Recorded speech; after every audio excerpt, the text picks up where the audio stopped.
Middle east में खूनी जंग जारी है। अब ये युद्ध कब पूरी तरह से थमेगा यह कहना मुश्किल है, लेकिन इस बीच सबसे बड़ी परेशानी की बात यह है कि खाड़ी देशों में जो भारतीय काम कर रहे हैं उनको कैसे सुरक्षित किया जाए। इसके लिए केंद्र सरकार ने क्या प्लान किया है, आइए जानते हैं। ईरान के नेता की मौत और उसके बाद हुए हमलों से अब ऐसा लग रहा है कि दुनिया में महायुद्ध छिड़ सकता है। इसी माहौल के बीच प्रधानमंत्री नरेंद्र मोदी ने इजरायली प्रधानमंत्री बेंजामिन नेतन्याहू से फोन पर लंबी बातचीत की है। सोमवार की सुबह सोशल मीडिया पोस्ट के जरिए पीएम मोदी ने साफ कर दिया कि भारत इस बढ़ते तनाव और आम नागरिकों की सुरक्षा को लेकर गहरे चिंतित है। पीएम मोदी की यह पहल सुरक्षा मामलों की कैबिनेट समिति की बैठक के तुरंत बाद सामने आई है, जिसमें गृह मंत्री अमित शाह, रक्षा मंत्री राजनाथ सिंह और एनएसए अजीत डोभाल जैसे दिग्गज मौजूद थे। भारत की सबसे बड़ी चिंता खाड़ी देशों में रह रहे करीब 90 लाख भारतीयों की सुरक्षा और हॉर्मुज़ जलडमरू मध्य के रास्ते आने वाले कच्चे तेल की आपूर्ति को लेकर है।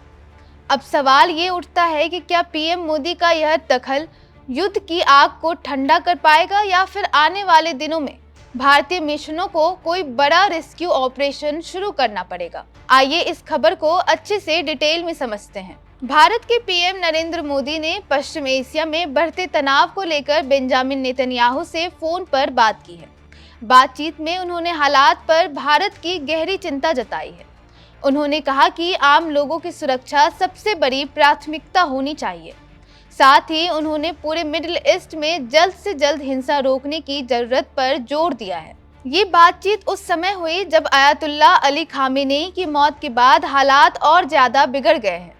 इसके जवाब में ईरान की तरफ से कई जगहों पर हमले भी किए गए हैं। वो 2 दिन के दौरे पर राजस्थान, गुजरात, तमिलनाडु और पुडुचेरी गए थे। वापस दिल्ली आने के बाद हुए बैठक में हालात की गंभीरता को देखते हुए आगे की तैयारियों पर चर्चा की गई है।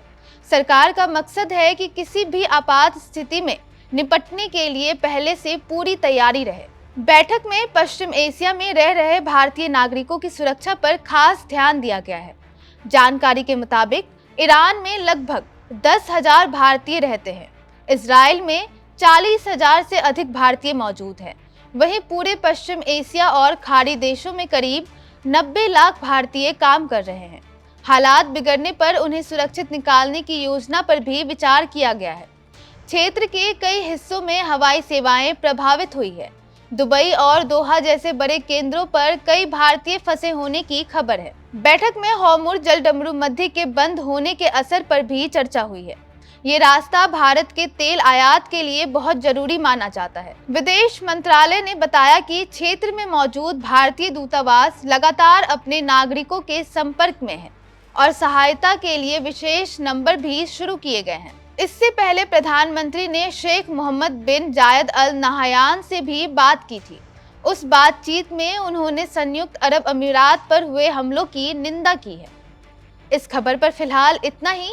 बाकी तमाम खबरों को जानने के लिए देखते रहिए India.com।